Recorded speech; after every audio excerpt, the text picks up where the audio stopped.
ఒక దోషాన్ని మనం చూస్తేనే మనకి కూడా వస్తుంది అని అంటున్నారు. అలాంటిది మీరు ఇన్ని చూస్తూ ఉన్నారు. ఎప్పుడన్నా ఎవరిదన్నా అంటే వాళ్ళ దోషం కావచ్చు, వాళ్ళ ఏవో ప్రాబ్లమ్స్ కావచ్చు, ప్రాక్టికల్గా మీ వరకు ఏదన్నా జరిగిందా? అంటే అదే వాళ్ళ జాతకాలు నేను చూశాను, పరిహారం నేను ఇక్కడ కొంచెం ఆ సిచ్యువేషన్ నేను అనుభవిస్తున్నాను, అలాంటిది ఎప్పుడన్నా మీకు మీ లైఫ్లో జరిగిందా? నేను అనుభవించిందంటూ ఏం లేదు.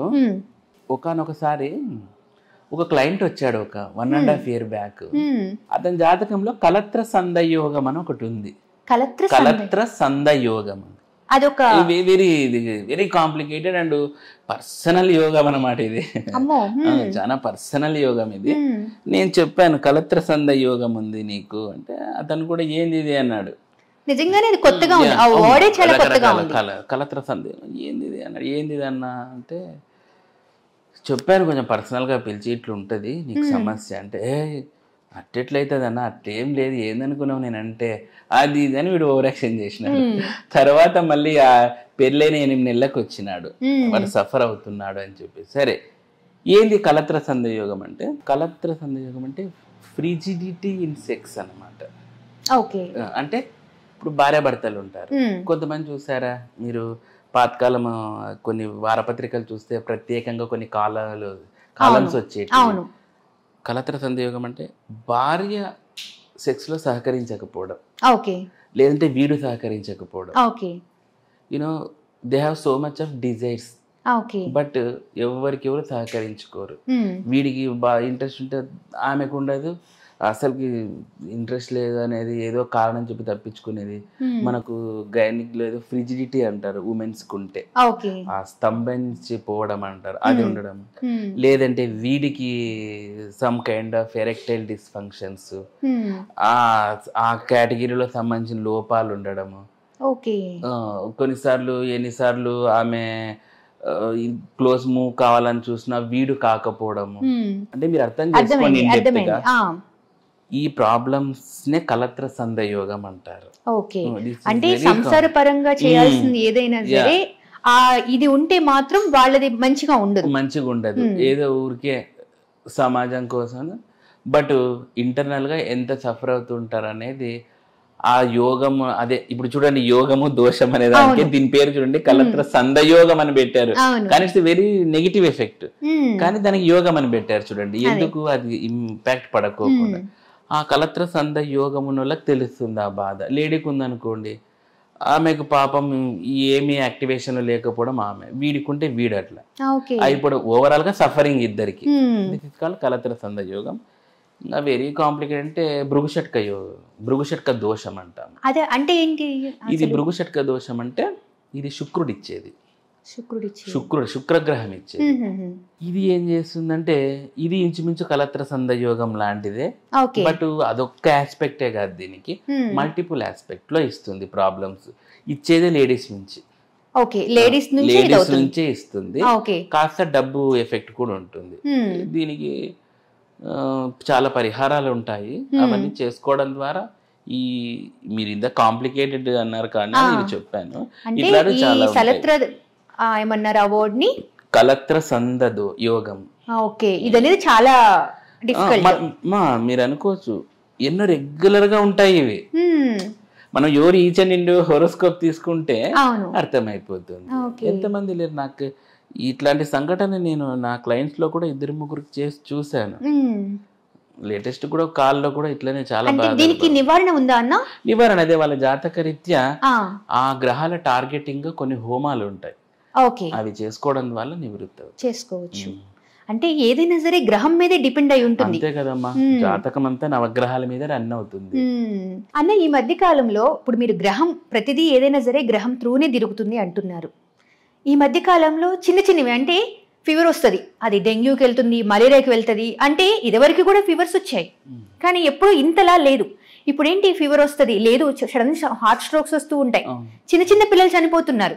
ఇదివరకు హార్ట్ స్ట్రోక్ అంటే పెద్దవాళ్ళు 50+ 60 వాళ్ళు, కానీ ఇప్పుడు అలా కాదు, 20 నుంచి స్టార్ట్ అయింది. ఇంకా ఈ మధ్య కాలంలో చిన్న బాబుకు కూడా స్ట్రోక్ రావడం. అలా అంటే ఇవి కూడా ఏమన్నా ఈ గ్రహాలకు సంబంధించి జరుగుతుందంటారా? గ్రహాలతోనే ఇవన్నీ జరుగుతూ ఉంటాయి. వాళ్ళ జాతకంలో చూడండి, ఫర్ ఎగ్జాంపుల్ హార్ట్ అని తీసుకుంటే రవిగ్రహం అధిపతి. హార్ట్కి. మీరు హార్ట్ అటాక్లు ఉన్న వాళ్ళని పరిశీలన చేయండి, రవిగ్రహం పొజిషన్ బాగుండదు వాళ్ళ జాతకంలో.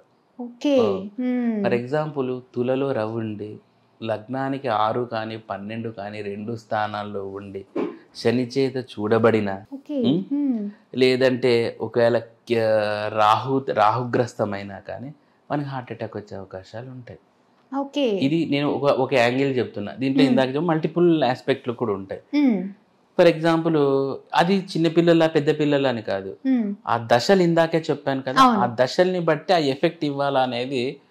ఇప్పుడు పిల్లలకు వచ్చింది అనుకోండి, ఫర్ ఎగ్జాంపుల్ పిల్లల్లో వస్తూ ఉంటాయి, రవిగ్రహం ఉంటుంది, అట్ ది సేమ్ టైం వాళ్ళకి బాలారిష్ట దోషాలు ఉంటాయి. బాలారిష్ట దోషాలు వీళ్ళు అసలు పట్టించుకొని ఉండరు, పరిహారాలు చేసుకోవాలా ఏం చేసుకొని ఉండరు ఆ జ్యోతిష్యం పరంగా. మళ్ళీ ఇప్పుడు నాస్తికవాదులు వచ్చి నువ్వు ప్రతిదీ గ్రహాలు అంటావు అనకూడదు. జ్యోతిష్యం ఏం చెప్తుంది అదే చెప్తుంది.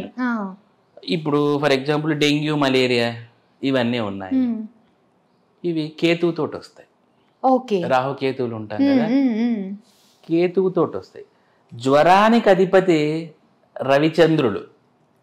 జ్వరానికి అంటే ఆయన అక్కడ వరకు జ్వరం తెచ్చేకి ఈయన హెల్ప్ చేస్తే, ఈ కేతు అనేవాడు ఏం చేస్తాడంటే క్రిములు, ఫ్లూస్ అంటాం కదా, ఆ ఫ్లూస్ అంటే ఏదో ఒక జీవి మన దాంట్లోకి ఎంటర్ అయ్యి అది ఒక వైరస్ వ్యాప్తి చెందని కేతుగ్రహం ఎక్కువ ఇది చేస్తుంది.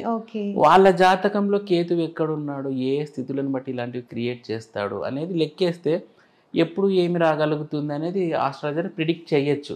బట్ దీనికి మల్టిపుల్ ఫ్యాక్టర్స్ ఉంటాయి, ఏదో ఊరికే చూసి చెప్పేది కదా, చాలా లెక్కేసుకొని చెప్పాల్సి ఉంటుంది. ఓకేనా? సో ఇట్లా మనం మల్టిపుల్గా కూడా మనం ఈ డిసీజెస్ని మనము ఫైండ్ అవుట్ చేయొచ్చు. ముందే పరిహారాలు చేసుకోవడం ద్వారా ఎక్సలెంట్ రిజల్ట్ కూడా.